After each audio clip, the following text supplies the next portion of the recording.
오늘 함께 읽으실 말씀은 사사기 6장 1절부터 10절까지 말씀입니다. 이스라엘 자손이 또 여호와의 목전에 악을 행하였으므로 여호와께서 7년 동안 그들을 미디안의 손에 넘겨주시니 미디안의 손이 이스라엘을 이긴지라.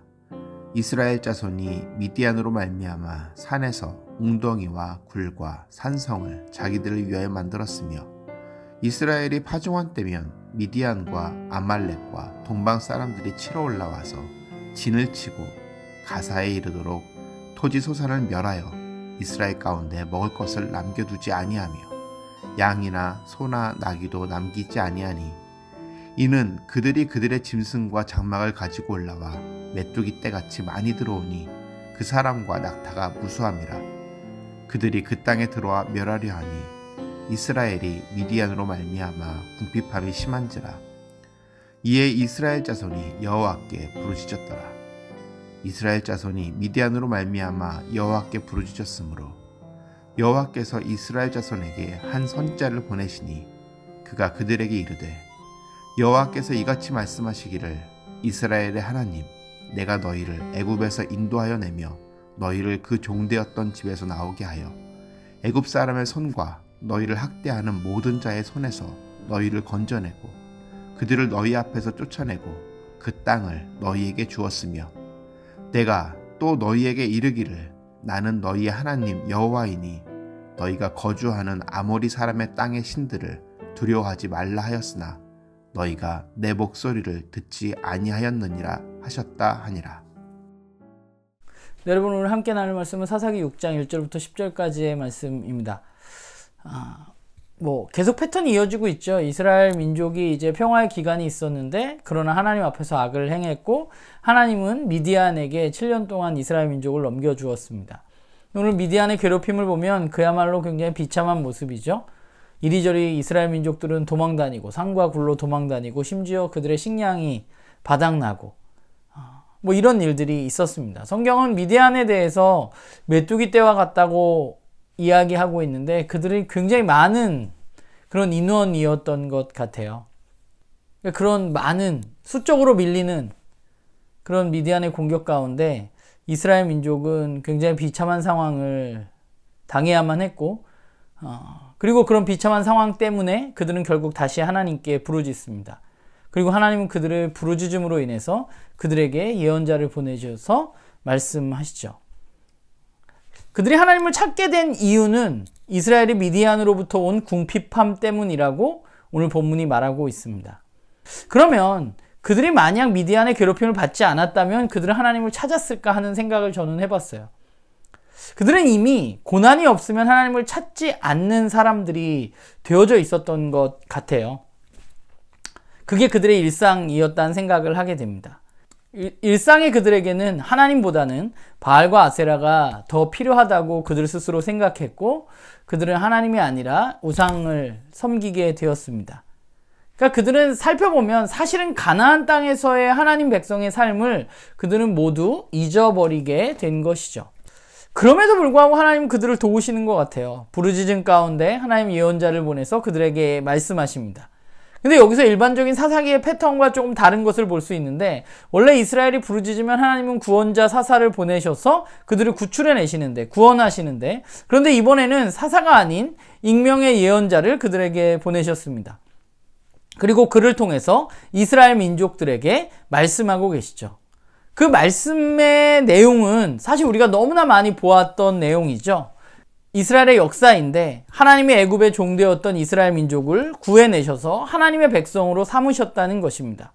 또한 그들이 가나안 땅에 들어갔을 때 그 가나안 땅의 신을 섬기지 말라고 하나님은 분명히 말씀하셨고 오직 하나님만 섬겨야 된다고 이야기했습니다. 그런데 그럼에도 불구하고 그들은 하나님의 말씀을 듣지 않았던 것이죠.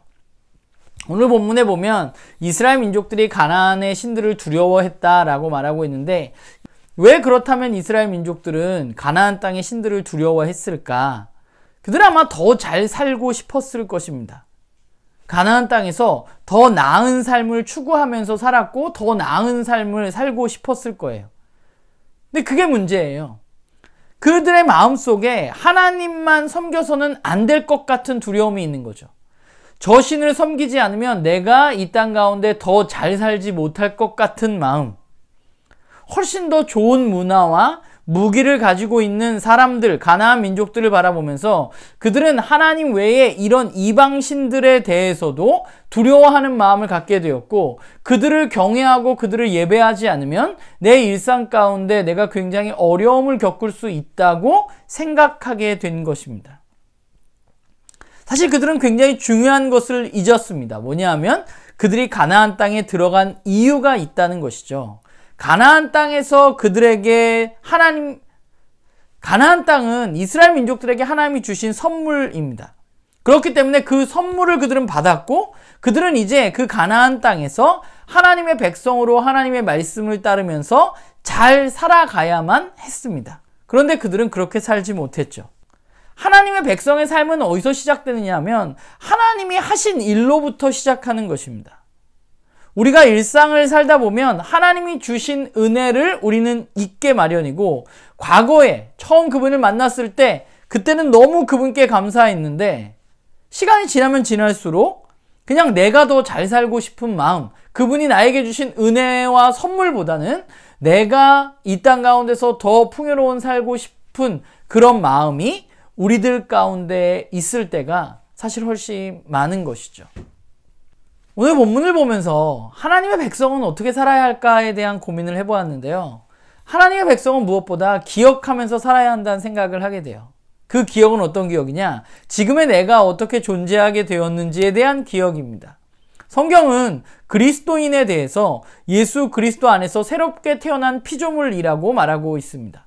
하나님의 백성의 삶은 새롭게 태어난 사람들의 삶입니다. 그렇기 때문에 과거의 삶이 아닌 새롭게 태어난 삶으로 살아야만 하고, 그 새로운 삶으로 살아가기 위해서 그 시작은 내가 어떻게 새롭게 태어났는지에 대해서 기억하고 아는 것이죠. 내가 하나님의 은혜로 죄로부터 죽을 수밖에 없는 내가 하나님의 자녀가 되었다는 사실을 우리는 계속해서 기억해내지 않으면 우리는 세상의 이야기에 흔들릴 수밖에 없는 것입니다. 이스라엘 민족이 출애굽되었던 것처럼 우리도 예수 그리스도 안에서 새롭게 태어난 사람들입니다. 그런데 우리는 왜 이것을 잊고 사느냐? 그것을 잊어도 내 삶에 아무런 문제가 일어나지 않기 때문입니다. 그냥 내가 잘 먹고 잘 사는 데는 그 문제가 그렇게 중요하지 않기 때문에. 하나님의 은혜를 기억하는 것이 오늘 내 삶에 그렇게 큰 이익을 가져다 주지 않기 때문에 그냥 그렇게 살아가는 것이죠. 그러다 보면 점점 하나님을 기억하는 것을 잊어버리게 되는 것이죠. 또 한 가지 하나님의 백성은 그분의 은혜를 기억하면서 나를 그분이 은혜로 하나님의 자녀로 불러주신 이유에 대해서도 우리는 기억해야 될 것 같아요. 하나님의 백성으로의 부르심의 목적은 내가 잘 살기 위함이 아니라 하나님 나라를 세워가기 위해서, 하나님 만드신 이 세상을 온전한 모습으로 회복하는 그 하나님 나라를 만들어가기 위해서 하나님 나를 부르셨고, 모든 민족이 나와 우리를 통해서 하나님과 온전한 관계를 누리기 위해서 우리를 부르셨다는 사실을 우리는 늘 기억해야만 하는 것입니다. 우리가 일상에서 하나님 나라의 백성으로 사는 것이 중요하잖아요. 그래서 제가 여러분들에게 오늘 이 큐티를 하면서 한 가지, 저도 그렇고 여러분들에게 제안 드리고 싶은 것은, 우리가 자꾸 기억하는 걸 잊어버려요. 하나님의 은혜를 생각하는 거. 그래서 저는 우리가 일어날 때마다 또 밥을 먹을 때마다 그것을 기억하는 습관을 좀 들였으면 좋겠어요.